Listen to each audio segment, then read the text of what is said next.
નમસ્કાર મારા બધા મિત્રોને. આજની સ્ટોરીમાં તમને જાણવા મળશે કે મારી બદામનું ઉદ્ઘાટન કેવી રીતે થઈ ગયું હતું. મને આશા છે કે તમને તે બહુ જ ગમશે અને આખી વાત સાંભળીને તમને અને તમારા મનને બંનેને શાંતિ મળશે. તો દોસ્તો, સૌથી પહેલાં હું તમને મારા વિશે થોડું કહું. મારું નામ રોશની છે અને જેવું મારું નામ છે તેવું જ મારું કામ પણ છે. તે તમને આગળ ખબર પડશે. હું સારી ઊંચાઈની છું અને મારો રંગ પણ ગોરો છે. હું થોડી દેખાવડી વધારે છું. મારો ચહેરો એકદમ નમણી નાજુક નાગરવેલ જેવો છે અને મારો સ્વભાવ પણ ખૂબ જ શરમાવ છે. શરૂઆતથી જ હું મારા અભ્યાસમાં વધુ ધ્યાન આપતી હતી. જોકે છોકરાઓ સાથે મારી મિત્રતા બહુ ઓછી હતી.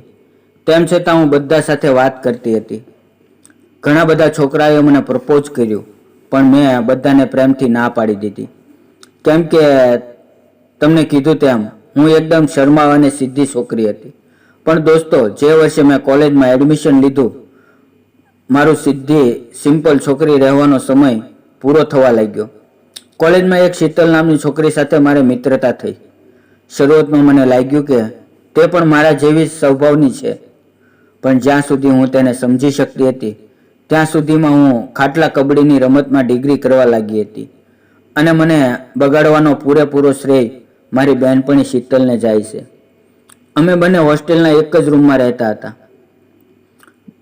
પહેલા મહિના સુધી બધું સામાન્ય રહ્યું. પછી મેં તેના વિશે વધારે જાણવાનું શરૂ કર્યું.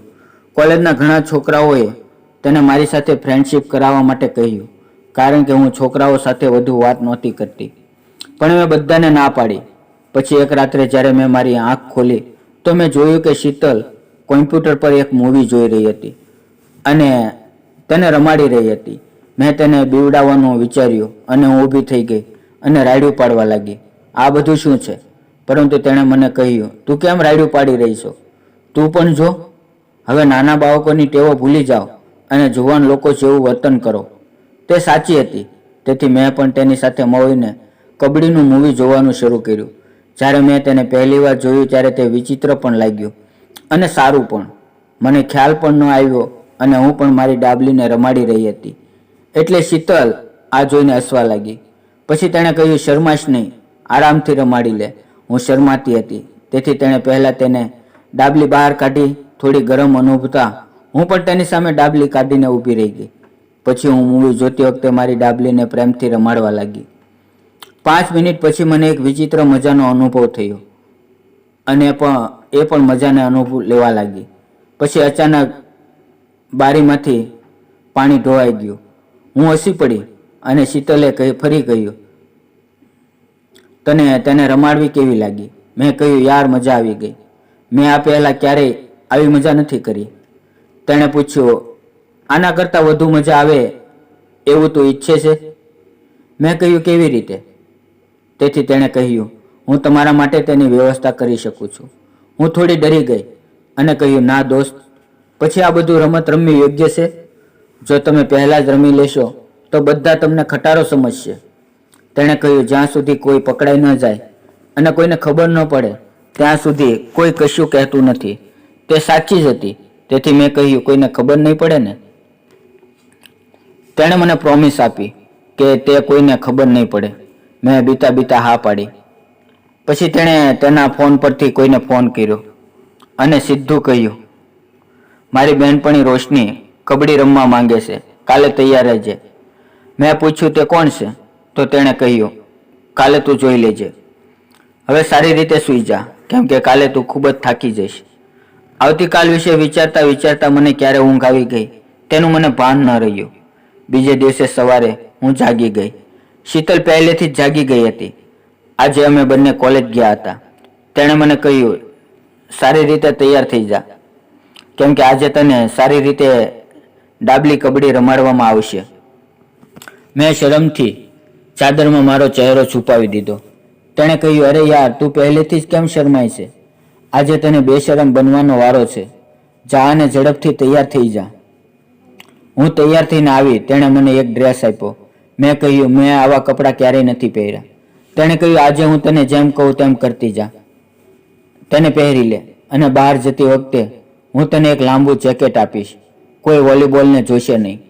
પછી હું રેડી થઈ ગઈ અને તેણે મને મેકઅપ પણ કરી આપ્યો. જે છોકરી ગઈકાલ સુધી સીધી અને નાજુક દેખાતી હતી તે આજે એક ડાબલી કબડ્ડીની પ્લેયર લાગી રહી હતી. હોસ્ટેલ સાવ ખાલી હતી કારણ કે બધી છોકરીઓ કોલેજ ગઈ હતી. મેં પૂછ્યું કેટલો સમય લાગશે તો તેણે કહ્યું, અરે વાહ મેડમ, તમને તો કબડ્ડી રમવાની બહુ ઉતાવળમાં છો. મને ફરીથી શરમ આવવા લાગી અને ત્યારે જ તેનો ફોનની રિંગ વાગી અને તેણે કહ્યું, ઠીક છે, હું હમણાં તેને મોકલીશ.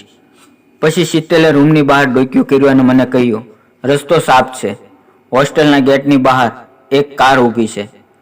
તેણે મને રૂમની બાલ્કનીમાંથી કાર બતાવી. પછી મેં મારું પાકીટ ઉપાડ્યું. પછી શીતલ મારી પાસે આવી અને બોલી, જા મારી રોશની, અને આજે તારી જિંદગીમાં રોશની કરી લે. અને તે તરત હસવા લાગી. હું ચૂપચાપ સીધી કારમાં આવીને બેસી ગઈ.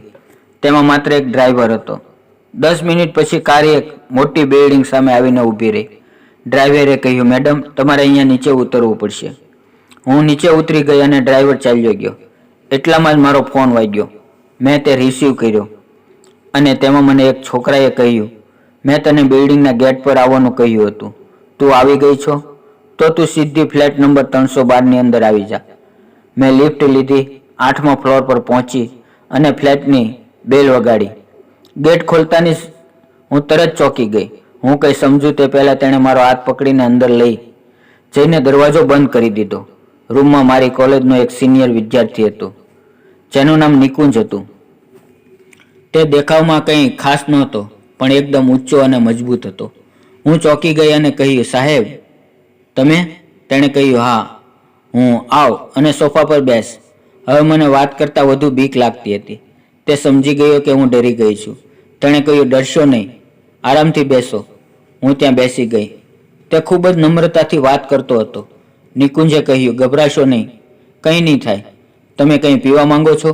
તો મેં કહ્યું, મને એક ગ્લાસ પાણી આપો. તેણે પાણી આપ્યું. પછી તેણે શીતલને ફોન કરીને કહ્યું, રોશની ફ્લેટ પર આવી ગઈ છે પણ તે ડરી ગઈ છે. મહેરબાની કરીને તેને સમજાવ. નિકુંજે મને ફોન આપ્યો. હું બાલ્કનીમાં ગઈ અને વાત કરવા લાગી તો શીતલે કહ્યું, બીવાનું નહીં, નિકુંજ સાહેબ ખૂબ જ સારા છે, તારું ધ્યાન રાખશે. હવે તું જા અને ખૂબ સારી એવી કબડ્ડી રમવાની તાલીમ લેવા માંડ. હું મારી જાતને સમજાવીને અંદર આવી. નિકુંજે કહ્યું, હું તમારા માટે જ્યુસ લાવું. મેં શરમાઈને કહ્યું, હા ઠીક છે. પછી જ્યુસ પીધા પછી નિકુંજ બોલ્યો, તો ચાલો શરૂ કરીએ. મેં કહ્યું, હું શરમ અનુભવું છું. તો નિકુંજે કહ્યું, આમાં શરમાવાની શું વાત છે? દરેક વ્યક્તિ કબડ્ડી રમે છે. મને તમારી શરમ દૂર કરવા દો. તેણે કહ્યું, હું સરળતાથી રમીશ અને તમને શીખવાડીશ, તમે ડરશો નહીં. પછી થોડી વાર તેણે કોઈનો ફોન આવ્યો એટલે બહાર ગયો અને મેં મારી જાતને અરીસાની સામે સરખી કરી અને મારા વાળ પણ સરખા કર્યા. પછી તે રૂમમાં આવ્યો.